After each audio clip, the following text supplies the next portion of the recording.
Halo semuanya, perkenalkan nama saya Radin Tarosito dengan NIM 25111764050. Oke, selanjutnya.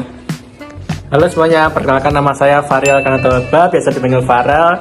NIM saya adalah 25111764074. Selanjutnya, Halo semuanya, kenalkan nama saya Fistiana Hari.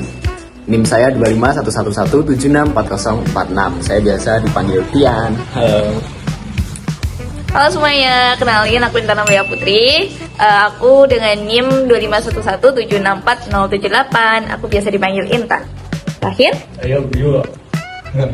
Halo semuanya, perkenalkan nama saya Yoga Luhur Pratama, bisa dipanggil Yoga. NIM saya NIM akhir 162.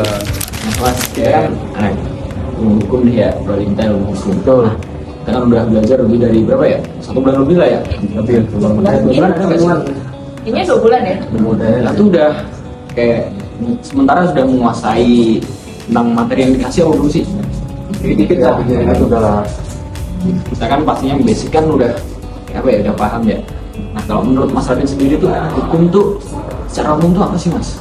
Kalau secara umum hukum itu peraturan atau norma yang dibuat sama pihak berwenang untuk mengatur kehidupan di masyarakat. Jadi simpelnya itu hukum dibuat supaya kehidupan di masyarakat tuh tertib. Makanya kita harus patuh sama hukum. Soalnya hukum ini juga banyak contoh-contohnya. Kalau dari negara sendiri, kita sendiri itu kan berarti hukumnya termasuk yang hukum nasional lah ya Mas ya. Hukum nasional. Kalau bagi Mas Ariel sendiri tuh hukum tuh ada yang nasional aja apa ada yang internasional? Ada dua sih, nasional dan internasional. Kalau yang nasional itu adalah hukum yang berlaku di suatu negara yang diciptakan oleh lembaga negara atau DPR ya. Tujuannya adalah menjaga dan menertibkan dan keadilan di dalam negeri. Itu berarti yang nasional Mas ya? Ya. Untuk contohnya itu ada UUD 1945, KUHP dan Undang-Undang HAM. Dan yang internasional adalah aturan yang mengatur hubungan antar negara. Tujuannya adalah mewujudkan perdamaian dan kerjasama antar negara. Contohnya ada Piagam PBB, Konferensi Jenewa, dan Perjanjian Paris. Itu berarti yang internasional aja? Untuk perbedaannya adalah hukum internasional itu berlaku lintas negara. Kalau yang nasional adalah berlaku di dalam negara. Itu Mas. Ya, berarti yang nasional itu dalam negara Mas ya? Ya. Jadi kan kalau setahu aku tuh hukum di nasional kan ada yang jadi dua kan Mas ya? Ada hukum privat dan juga hukum publik. Nah, kalau kita kan ya masih mempelajari secara umum lah ya, secara masih pengantar kan kita ini.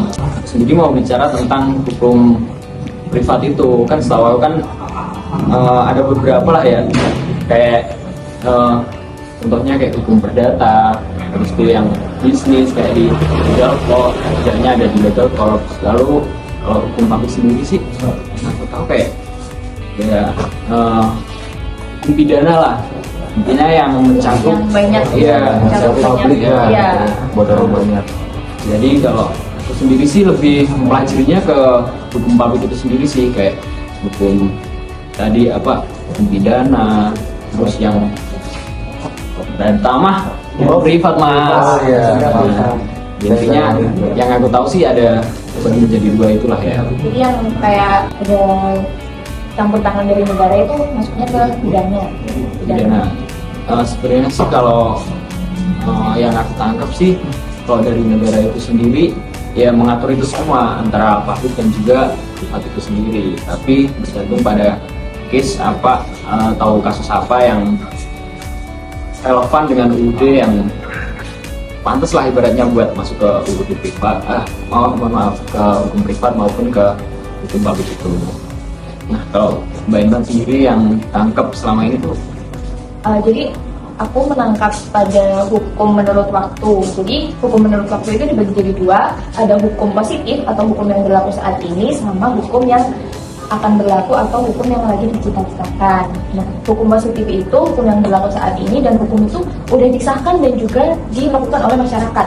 Jadi udah fix nih buat acuan kita dalam kehidupan bermasyarakat.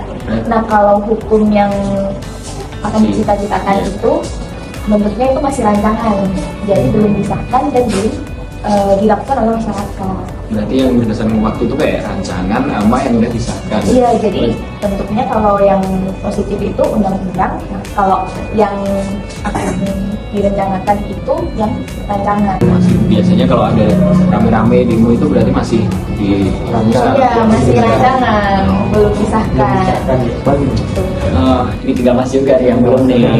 Ayo. Pan Mas juga. Menurut aku hukum formil dan material. Oh, jadi mengutip tentang hukum material dan formil ya Mas ya? Ya, ya, Mas. Menurut cara mempertahankan hukum material berisi hukum pidana dan hukum perdata.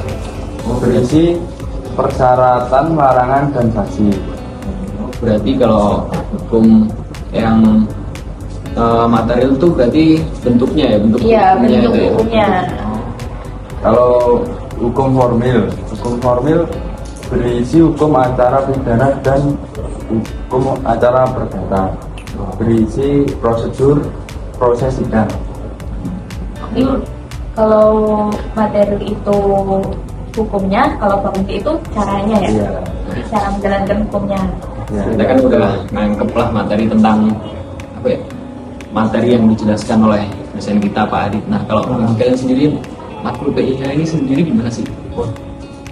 Dari dosennya, dari matkulnya, dari Kalau untuk kita sebagai mahasiswa hukum berguna banget. Seru sih. Apa mahasiswa baru di hukum Iya. tuh.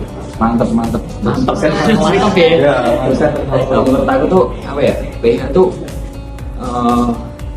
ngasih apa ya, materi ke kita tuh kayak isinya tuh bagus banget lah, ibaratnya buat kita yang masih mahasiswa baru itu kayak diisi materi-materi yang Basic. bener-bener ya, bener-bener penghantar lah buat kita masuk ke hukum ini. Apalagi Pak Adit yang orangnya sudah pengalaman tuh, omongannya tuh ibaratnya kayak daging semua lah, daging semua yang Tentang diomongin. nyata. Iya.